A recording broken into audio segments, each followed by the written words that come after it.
Do you want more baby catfish? Start with the right broodstock. Most beginners think broodstock selection starts when the fish are already adults. No, but that's too late anyway. The best broodstock are selected and raised from juveniles.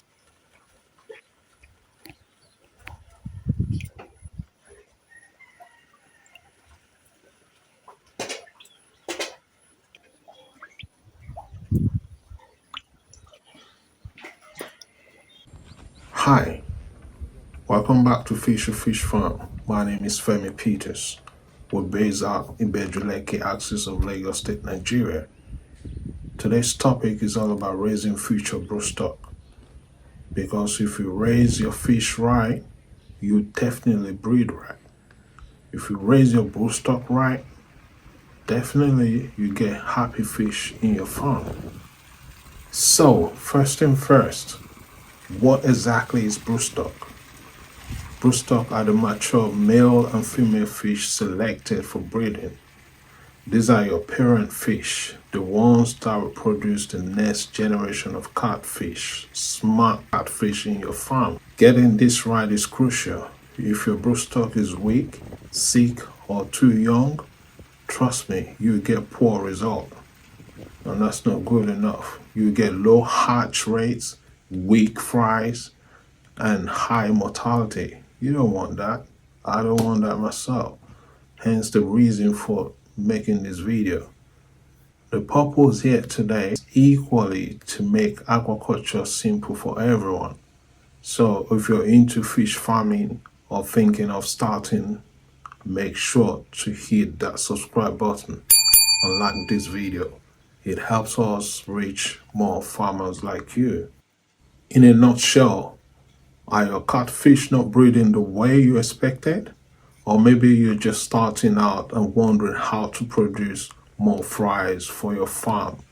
Well, it all starts with one thing: healthy broodstock.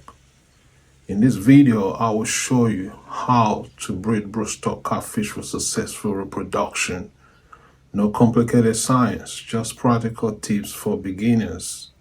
Let's go. Broodstock quality selection starts early. Most beginners think broodstock selection starts when the fish are already adults. Now, it's too late if you don't start from that stage. The best broodstock are selected and raised from juveniles. In other words, if you raise your own catfish from fingerlings, for example, or preferably juvenile stage, then you're able to control their health, the fish genetics, and the environment where they are raised. Thereby, this leads you to a better reproduction success. Also, if you're buying your juveniles or fingerlings, it's equally important to know how to spot the ones with broodstock potential and how to grow them the right way. There are a couple of key traits to look for in juvenile catfish when it comes to selecting juveniles with broodstock potential. This is on 6. Number 1 is uniform growth. Avoid catfish with stunted growth or slow growing ones. Always choose fingerlings or juveniles that are growing evenly. These fish must be active and healthy, because healthy fish or healthy juveniles are usually active swimmers with clear eyes and smooth skin. Ensure that any fish that you plan to use for broodstock is free of deformities. No abnormal style of swimming. You don't need that for your broodstock. Number 3, no physical deformities. At this early stage, watch out for bent spines, damaged tails, or bloated bellies. I've seen so many young fish with bloated bellies. These are signs of poor health or genetics. So ensure none of these deformities. Number 4, good lineage. If you're buying from a hatchery, ask about the parent's stock. Were the parents healthy and fast growing? It won't be a bad idea to ask a couple of questions, because the moment you buy it from the hatchery, you're taking it into your farm. All the risks automatically become yours. If you ordered about, let's say, 3,000 to 5,000 fingerlings or juveniles for the purpose of commercial farming, out of those lot, you should be able to select just a few hundred quality catfish with a broodstock potential.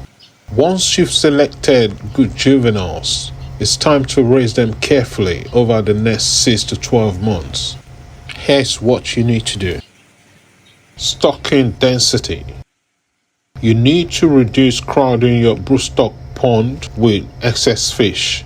Grow-out ponds for future broodstock should be less dense. The density should really reduce, just as what you're seeing on the screen right now. It should be less dense than commercial grow-out ponds. This helps reduce stress and improve growth.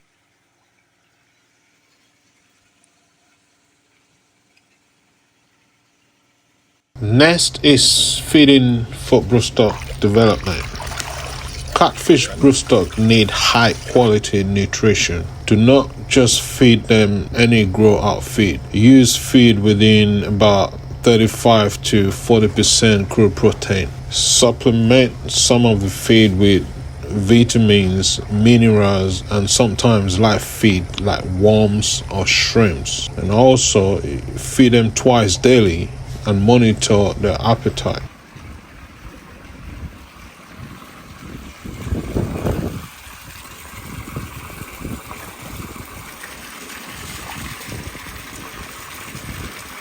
Water quality management for broodstock. Broodstock are sensitive to start with, so poor water kills potential. Always maintain clean water with dissolved oxygen and maintain a pH level of 6.5 to 8. And the temperature should be about 26 to 31, 32 Celsius. Although they are tropical fish, so they kind of adjust themselves to the weather condition. Don't forget to change water regularly and avoid overfeeding to reduce waste buildup. Because if you don't do that, you could end up spiking up the rate of ammonia in the pond. As the fish grow, observe them regularly. Remove or kill any fish that becomes weak, deformed, or shows signs of disease. Only keep the strongest, fastest growing, and best shaped individual fish. I know you won't. And so after about 8 to 12 months, your fish will be ready for final broodstock selection. At this point, they should weigh around 1 to 1.5 kg depending on the species. What you're seeing on the screen right now weighs more than that. This is about 2.5 kg to 3 kg.